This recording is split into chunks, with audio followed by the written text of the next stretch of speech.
for our diving. Hope comes and stops us in our tracks.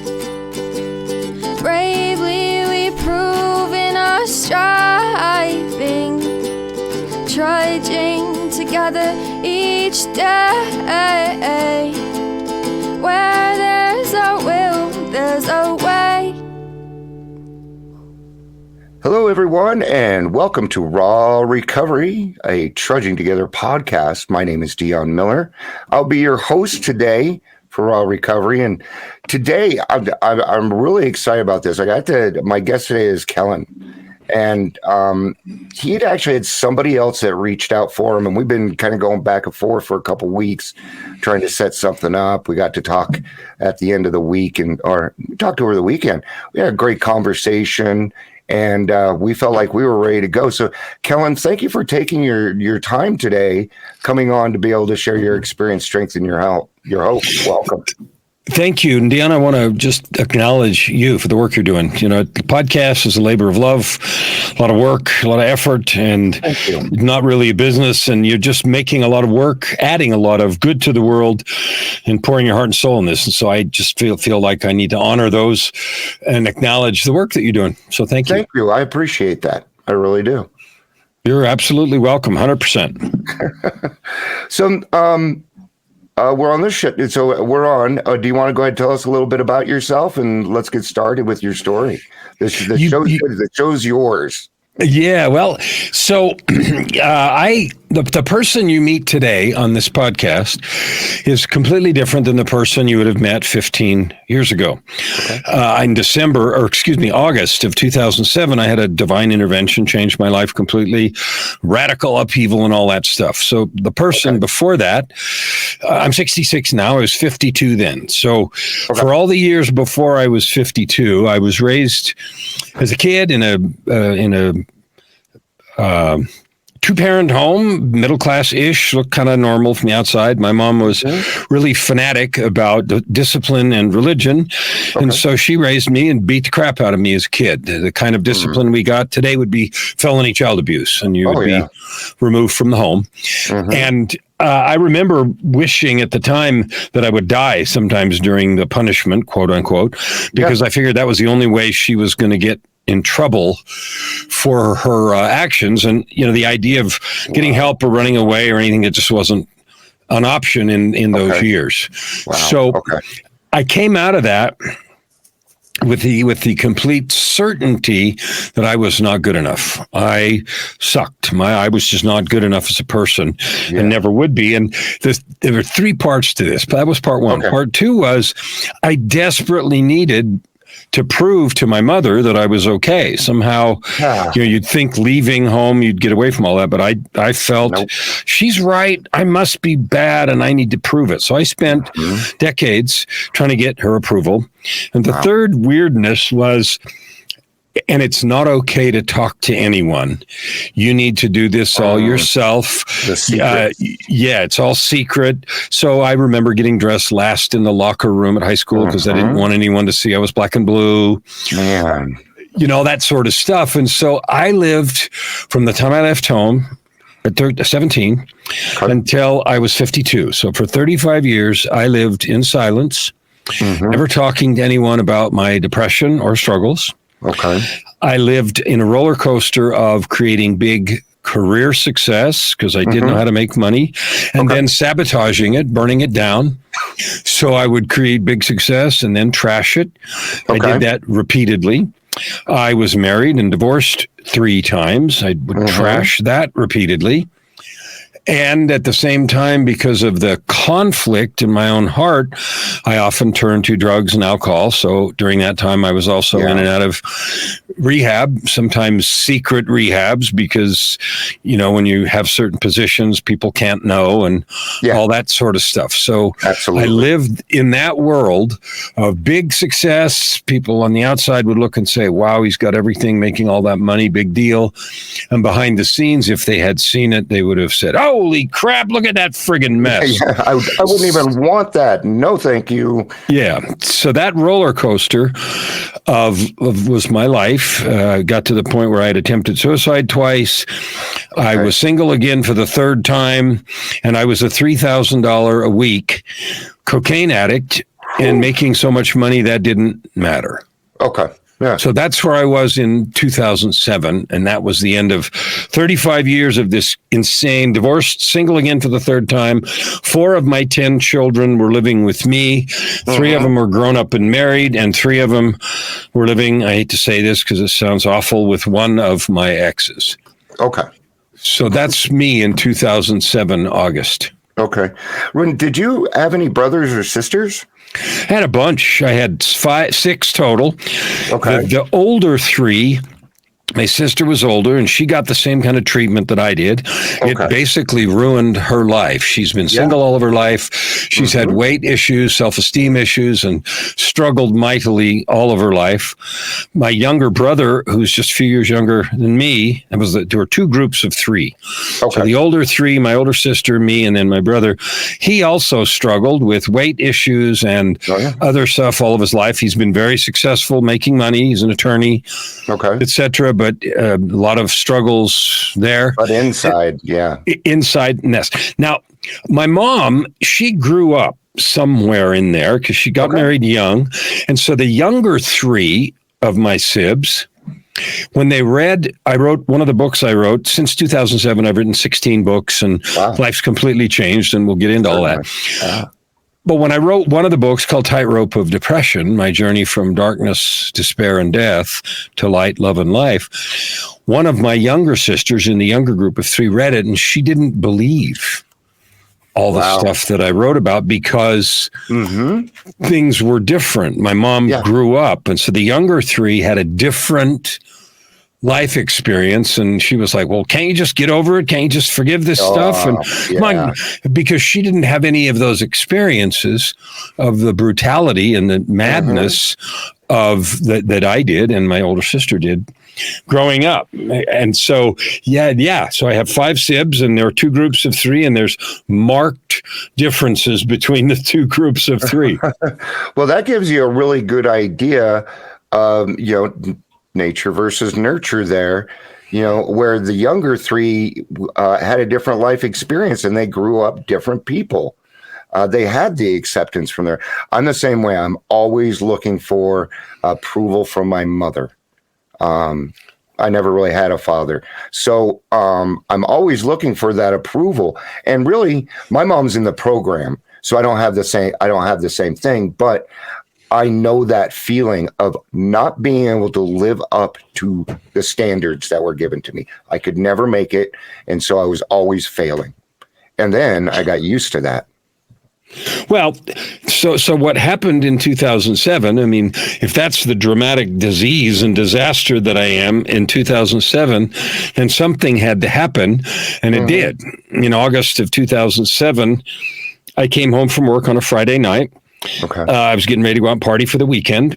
My 4 teenagers were living with me, but I basically ignored them because they were old enough to take care of themselves. And for some reason, I was getting ready to go out for the weekend, essentially. And I felt a really compulsive need to turn on the television. Now, that doesn't sound like anything, except I didn't watch TV. And the evidence of that fact is when I went to do it, I picked up the remote and realized I didn't know how to turn it on. Wow. I had the electronics guys come in and put in great big cool stuff, but I didn't ever use it, so I didn't know how to turn it on. Okay. So I had to ask one of my kids how to turn it on, and my daughter, she punched the buttons and threw it at me like dipweed, and it left the room, and it landed on a program I've never heard of, but I didn't watch TV, so I'd never heard of any of them, and it was titled Intervention. Now, Intervention, if you don't, but it's a program that, or reality TV show where families stage interventions for busted loved ones. Yes. And this particular protagonist was a high-ranking executive with a cocaine problem. So I watched about 10 minutes of this, and I said, screw this. I'm not watching it. I turned it off, and I went and did some other crap, and I was just literally ready to walk out the door and felt an absolute undeniable urge to turn the TV back on. So this time I knew how. So I turned the television back on, determined I don't know what I was going to do, but that program started over. No, I don't have a DVR. No, it wasn't on the schedule. And no, it can't do that. I got it. But it did. And so I'm like, okay, I guess I'm supposed to watch this. So I sat down and I watched it, and it went poorly. The guy yelled at his family, denied he had a problem, and stomped out in the whole yard, right? But it freaked me out enough that I didn't go out. Instead, I went to bed. When I went to bed, I went to hell. Okay. And what I mean by that is I went somewhere. It felt out of body. Okay. I was like I was in a big theater.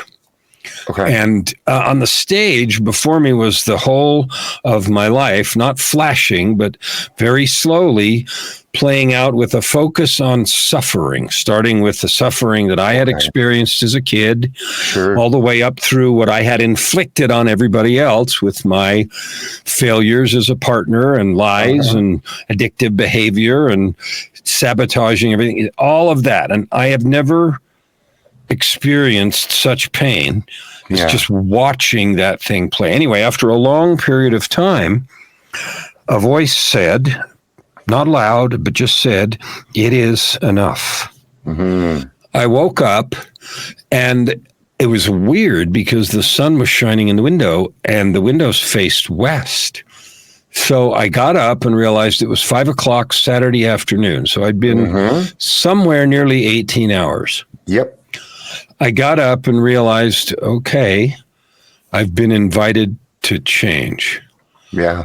I have no idea how to do this or what I'm going to do or where this goes from here, but I'm done. Wow. So I threw away $1,000 worth of stuff I had laying around. Okay. I quit cold turkey, $3,000 a week to zero in one day. And that got me sober. But that was the first half of the divine intervention because it didn't do anything about the depression and self-loathing and self-sabotage that got me there in the first place. That shoe dropped 2 weeks later. Okay. So 2 weeks later, I had tickets to go see a Yo-Yo Ma concert. Now, I got them for free. I used to get all kinds of free stuff because of the positions that I held, expensive box seats and front row hockey seats and, all kinds of crazy stuff because I was a big dog and people wanted to be nice to Kellan. So I thought, well, it would be a real shame to waste this other ticket because I was single. And so I asked the groups that I managed, I said, well, who likes classical music? And some lady in one of the groups said, well, I do. And I looked at her and I said, well, have I ever given you anything before? And she said, no. I said, okay, fine, see you there. So I gave her the ticket. We met at the venue.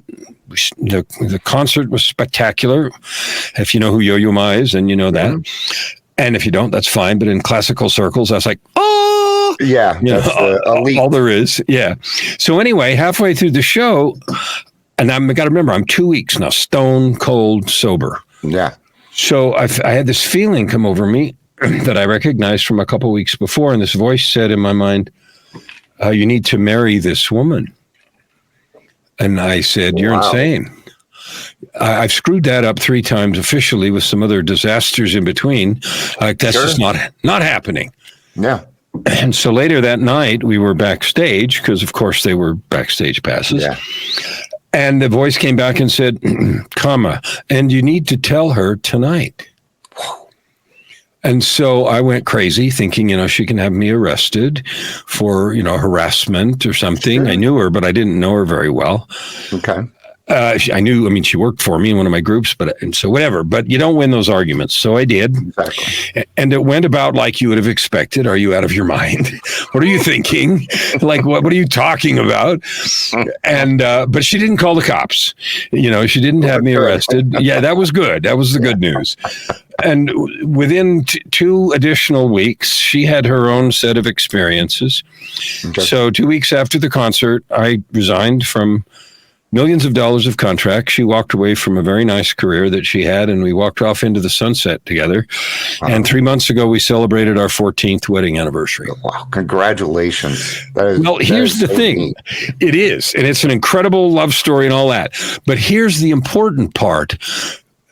She was literally the angel that was sent to help me deal with the self-loathing, depression. Yep.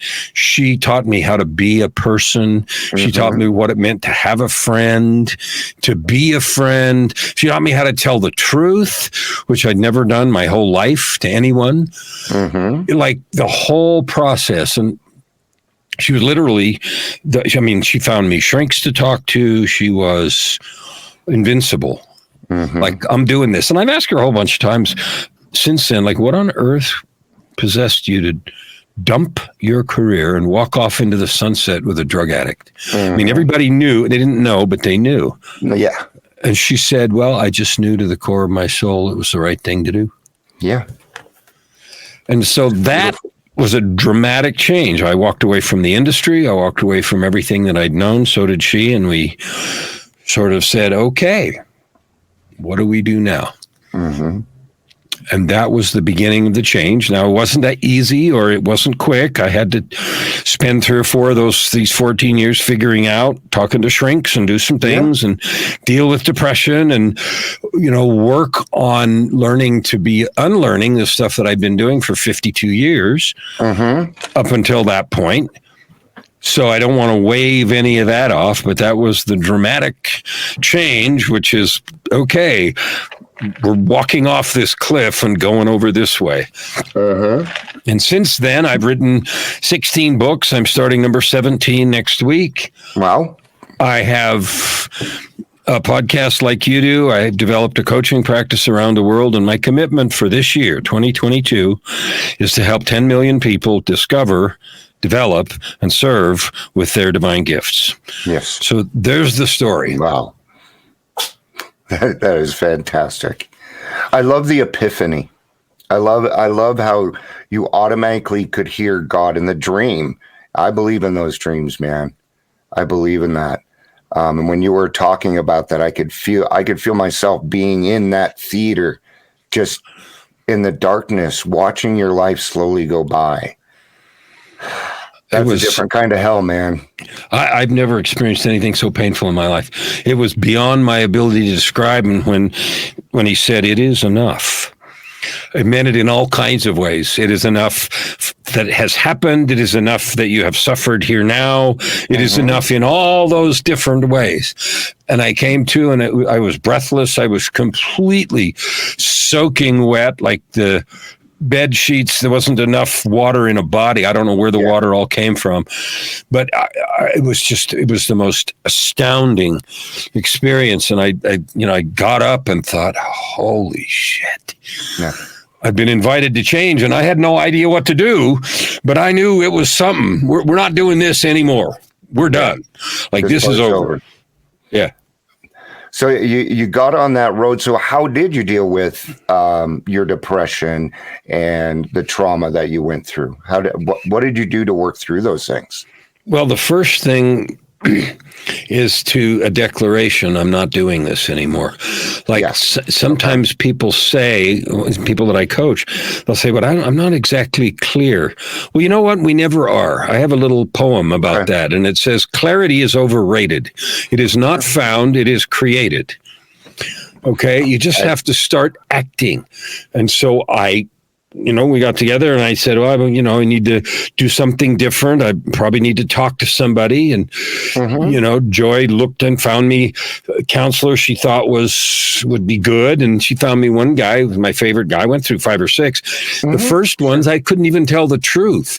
I'm sure they thought I was a nutcase. I felt like I had to manipulate the sessions and control things, right? Yeah. But anyway, one guy she found me was 10 years older than I was. He had long hair, a ponytail. He was an ex-biker, ex-drug addict. And, oh, by the way, he was a PhD forensic psychologist. I love it. Okay, I can talk to this guy. And he was good. And he showed me some things. And he helped me understand that I was allowing the abuse to continue. And I needed to stop. And there were some very specific things. Like I said, I had 10 kids. And so, not surprisingly, some of them have had struggles. And they need needed a scapegoat. So they were continually in a very vicious, some of them, not all of them, but a vicious and violent way, interacting, blaming, shouting, yelling me for everything wrong in their life, even though they're all grown up and on their own and, you know what I mean, could take control of their own lives. Yeah. They weren't, and I would allow that, and Joy used to flip out. Why are you letting him scream at you like that on the phone, this and that? So I would talk to the shrink, and he would just say, well, the abuse continues. Yeah. And I had to learn to draw boundaries. I had to learn to do the best I could to make amends, but at that point, then to forgive myself. Yes. Because when we don't, all we do is carry around rocks. Yep. And we give the key to taking the rocks out to someone else who may or may not be anywhere near on their journey. If we wait for someone to pat us on the head and say, oh, it's okay, I forgive you, number one, it's stupid. And number two, they may never do that. So that means probably never going to happen. I'm never going to be able to do the good that I could do in the world because somebody else didn't give me permission. Yeah. And we need to get ourselves to a place where, my worth comes from inside. My happiness happens here. When things happen to me, that's fine. But how am I going to react to that now? Am I going to go with the flow of life, or am I going to cause more controversy around that? For me, I love the flow of life, man. I absolutely believe that nothing happens in this world by mistake. I don't believe that. Well, I think you're right. I would agree. Life happens to you or for you. Pain is not. I mean, pain is going to happen. Suffering is optional. There we go. That's it. I haven't heard that saying in probably 20 years, Kellan. It's been a while since I've heard that one. What I also like about your story in there, because it kind of goes around mine. I've been divorced twice. I went through a lot of the same things, and then one day it just happened. I found a girl. She was my high school sweetheart. And she got back in contact with me. And my sister right before me, she always told me, your picker's broken, your picker's broken. And one day she changed it. She said, you know what, Dion? And thank you, Al-Anon. She said, Dion, I'm not going to tell you your picker's broken. There's nothing wrong with it. And then I met the love of my life. And it was because of her and her continuance of loving me and showing me how life actually works that got me to come around and make the decision that what I was doing was wrong. And that I didn't deserve to live life like that. I deserved more than that. I love that. And one of the things that I have learned from this is it's the sort of never too late thing. I was 52. I had been through decades of addictions and divorces and messes and ruined things. And so in one sense, you could say if there was ever a candidate to be left broken at the bottom of the canyon, I was that candidate. And even in that place, the divine issues invitations. They're always invitations. He never makes us do anything. They're invitations. And even in that broken place, the invitation was issued. It's never too late. Here is the path, and here is the help you need if you're willing to say yes to the invitation. Yeah. I've always found it that way too. And God always lets me make that choice. I am given options every single day when I wake up. Am I going to have a good attitude and try and contribute to life? Or am I going to work on these things? Now, I think a lot of this has to come back around. We get past the point where we stop blaming our parents for who we are and other people and relying on other people for who we will become, and start learning how to love ourselves, and then taking that love that we love ourselves and contributing to life. What kind of work did you do to come around and get that self-love? Well, I hired coaches. I went to see a lot of shrinks. I've worked a lot with my wife, who she's also my business partner. She's helped me build this business, and she's helped me get these books published. She helps me do all kinds of stuff, and has been,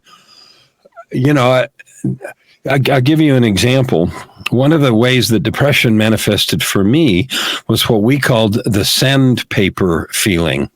Okay. And how we described that is I always felt like someone was sanding my eyeballs. Everything was an emotional attack. Everything was just something I did wrong. Another thing that I was screwed up at. Wrong. And so I lived in this defensive posture, always feeling like someone was sanding my eyeballs. I don't know why I picked that metaphor, but I did. So we called it the sandpaper feeling. So one day, Joy said something to me, and I interpreted it as an attack, and I reacted defensively and negatively, and it was so bad. I said, "Why are you attacking me?" And she said, "Well, I'm not. I just was asking this question." And my response was, now, if any third party, if any neutral person in the universe saw the situation and heard what you said and heard your tone of voice and heard all that, they would interpret it as an attack. I mean, what else could they think? That's what I said. And she said, in her wisdom, she said, "Well, that's not what I meant." And because we were actively working on things, I just said, okay, whatever. And I felt frustrated, but I went and sat down and I decided to ask the questions. My own question, what else could you mean? But I decided, okay, I'm going to take the drama out of the question and use the same words. What else could that mean? Well, I don't know. What else could that mean? And so then I took her words that she had said, just the words, and took the drama out. And the drama was on my side and thought, what else could that mean?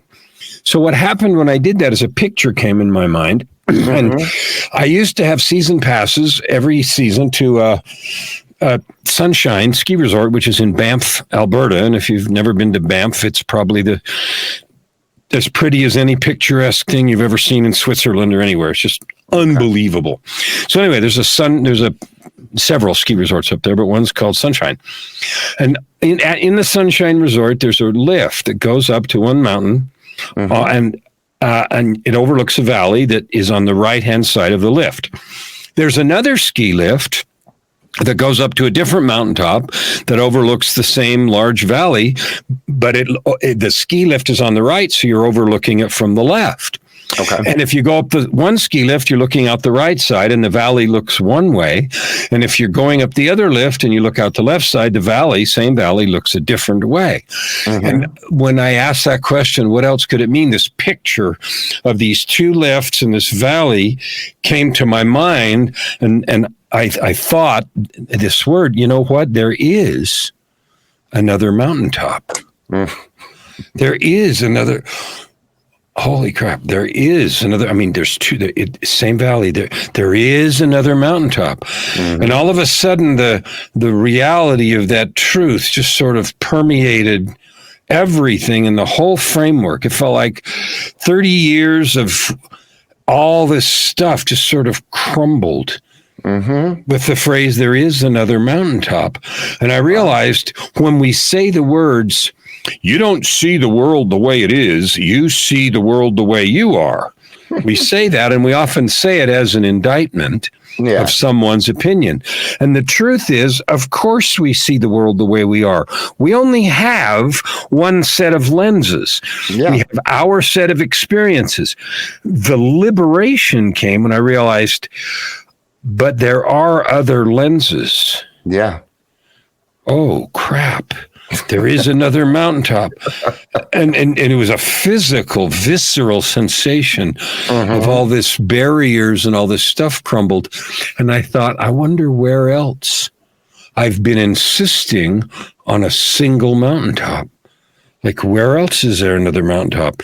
And that was just an example of a number of things that didn't come by accident. They came from seeking. They came from working. They came from doing the work, reading the books, getting coached, going to programs, all those things to do the work of change. But when you do and your heart is open, those kinds of things happen. And that's just an example of a fairly dramatic one that it was like, there's another mountaintop. Holy crap.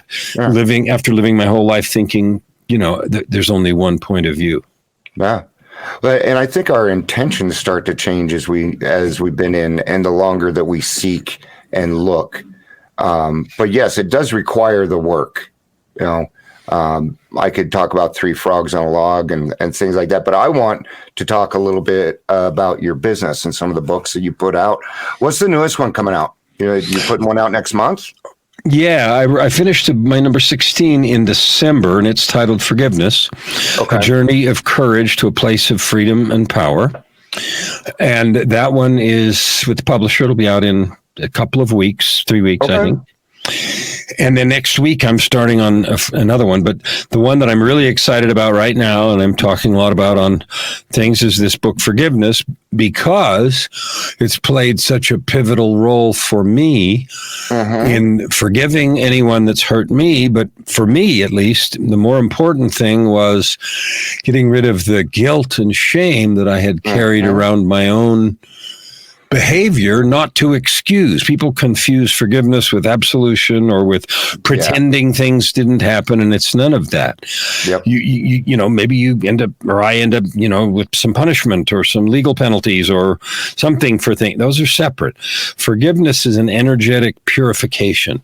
I choose to no longer allow that event to have power in the present. Yep.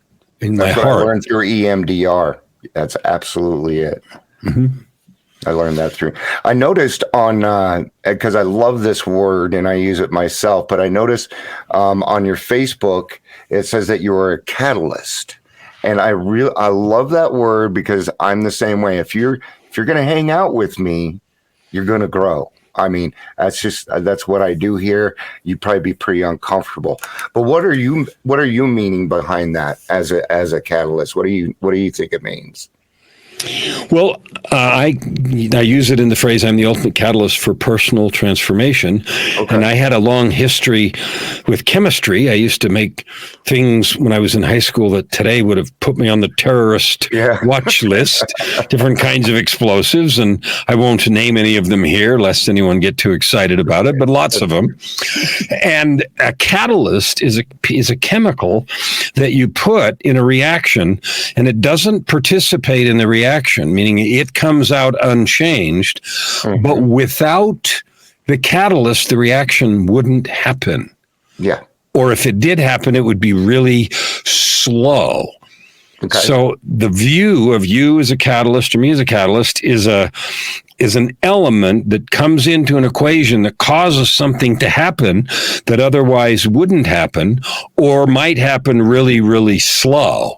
Yeah. And we put catalysts in things from a chemical point of view to speed them up, to make stuff happen. An example is finely divided platinum. Which is very expensive, is a very good catalyst for many industrial chemical processes. So they'll mix chemical gases and stuff, and they won't react, or they'll react really slow. But if they do that same mixture over a bed of finely divided platinum, the reaction's very rigorous and vigorous, and it does whatever it's supposed to do. And the platinum just sits there, and it doesn't get used up in the process. So that's why I use the word catalyst, and why it's so much fun when you describe the role of a coach. Well, and I'm stealing that. I don't have any original ideas, so I just let people know I'm stealing something. So well, I like that definition of it. So you also run a personal achievement coach. Is that something, and that's something you're still doing now? How can people do that? Well, the fun part about having a name like Kellan Fluckiger is I can't hide. So anyone that tells me they can't find me is lying. They're either not looking or they're spelling my name wrong. Okay. So I'm on Facebook, I'm on LinkedIn, I'm on YouTube. If you Google me, there's thousands and thousands of hits because of my current work and my executive career, which was very, very, very high profile in the 30 years I had when I was a mess. So you can connect with me any one of ways that you want to. The personal achievement coach stuff, I work with people that have chosen to end addiction to mediocrity. Okay. For the most part, people feel these yearnings, these desires to do more, and they make up excuses and reasons about why it's not time, or the time's not right, or they can't this, that, and the other, and they're all stories.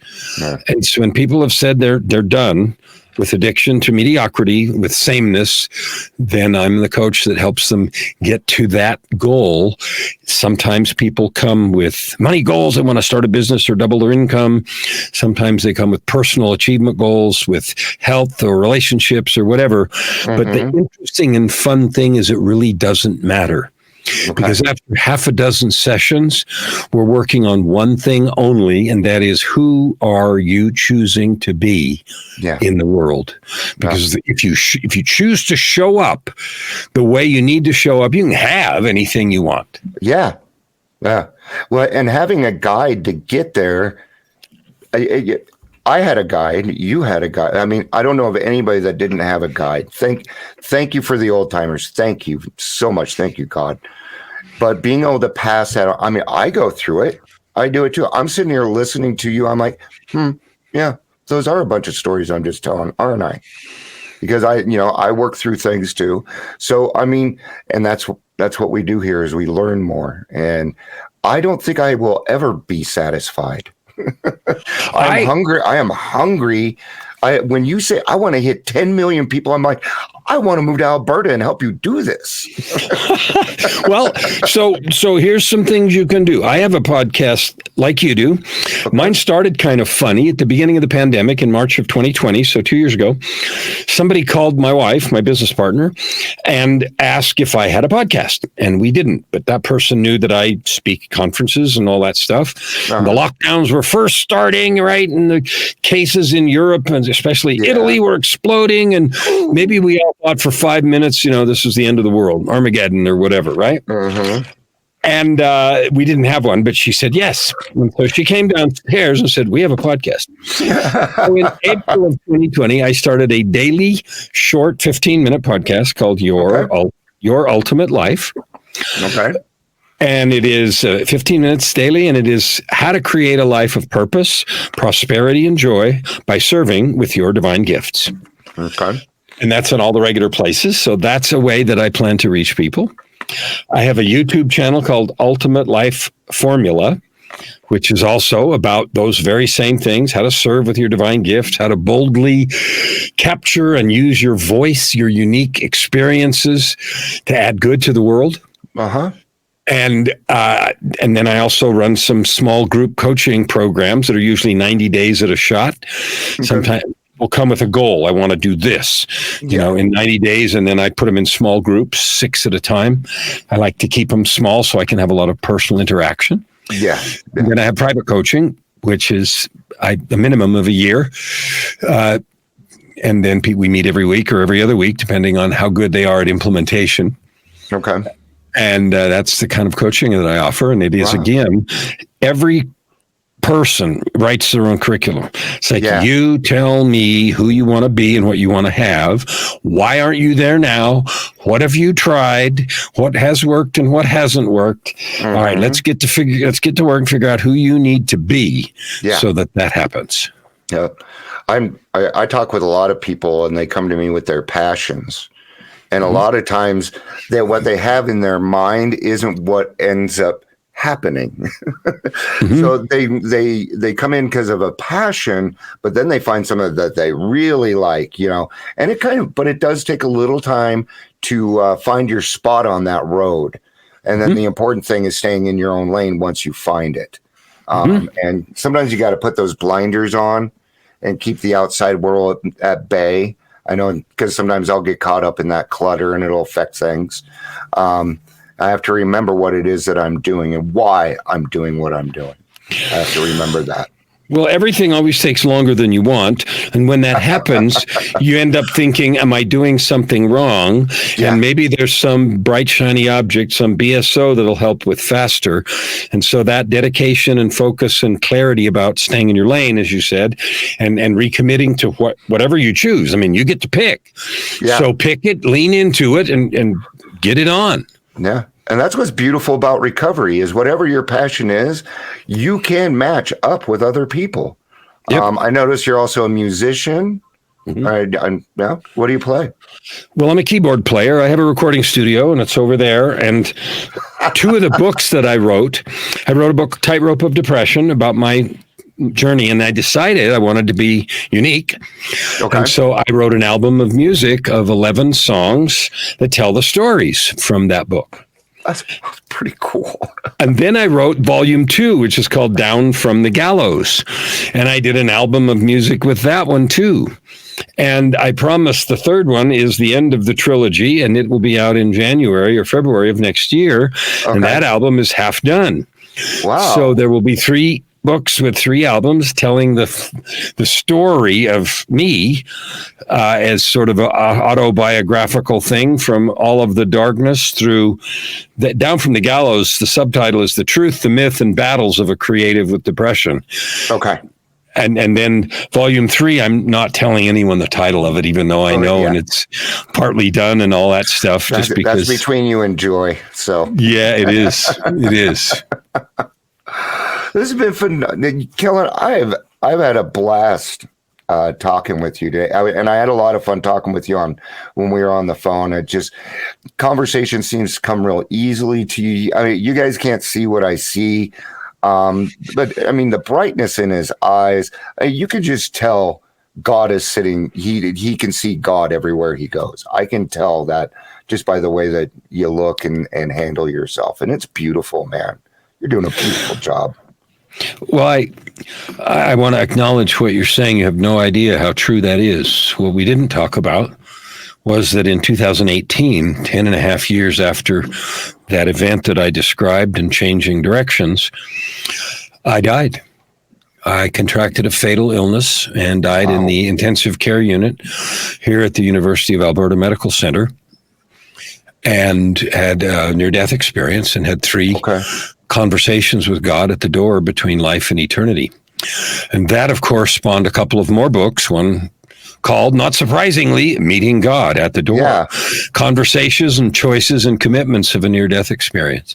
Wow. And so when you say that is true, it is truer than I have either the capacity or the ability to explain. Yeah.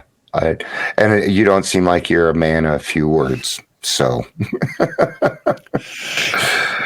some things are too sacred. I wrote as much as I could in the books and told about the experience and everything. I mean, sure. I try to be open about it just because I want people to understand. When I say I'm going to help 10 million people discover, develop, and serve with their divine gifts, my goal is to help people realize who they really are. Yeah. Like if they really understood to the core who they are, fears would evaporate. Boldness would emerge. Service would be happening. Love would blossom. Things would change because people would be operating from the truth of who they are. Yeah. And it takes a lot of work to get there too. But I think that if the work was easy, I don't know that I would have appreciated it as much though, So, being an alcoholic, I'm a little bit of an extremist. So I tend to learn things a little bit, the hard way. I used to. I don't put myself through that anymore. Nope. Well, I figure at 52, it was going to require a 2x4 to get my attention. So I guess I got it. Yep. It sounds more like a 2x7. Okay, a 2x7 then. Whatever it was big and it was bold, but it was still an invitation. Worked. It did. Wow. That is, and to have the open-mindedness and clarity, just, that part that you were talking about when you were saying something just told me to turn the television back on. And that right there, I was like, oh my God. So that was phenomenal. Kellan, thank you so much for being on. I appreciate you taking your time with us today. You're delightfully welcome. And you are always welcome back on. When the book gets published, I'd love to have you back on. We can sit down, talk about the book. I'll sit down and read it myself. Do you want to leave a email or a telephone number where people can reach you? Yes, the email is easy. It's Coach Kellan Fluckiger, and you'll have to look at the show notes to spell it right. Yep. Coach Kellan Fluckiger at gmail.com. I also use Facebook Messenger or whatever. I'm easy to find, happy to chat. Okay. Fantastic. And I'll make sure that I put it in. And folks, if you're having a quote unquote hard time finding him, let me know and I'll just give you his information. That's not a problem at all. So, wow. This is what I love about podcasting is I get to hear so many neat stories, and it's just amazing how close my stories can be to somebody else, even though they had a different type of upbringing. But the feeling of feeling useless, of feeling like I'm not good enough, of trying to prove to the world that I'm better than this. I fought that for years. And the moment I stopped fighting and made the decision to just be who I am, I changed. Thank you to all my listeners. Thank you, Kellan. I appreciate everybody. This has been a Trudging Together podcast. I love you guys. Peace out and have a day.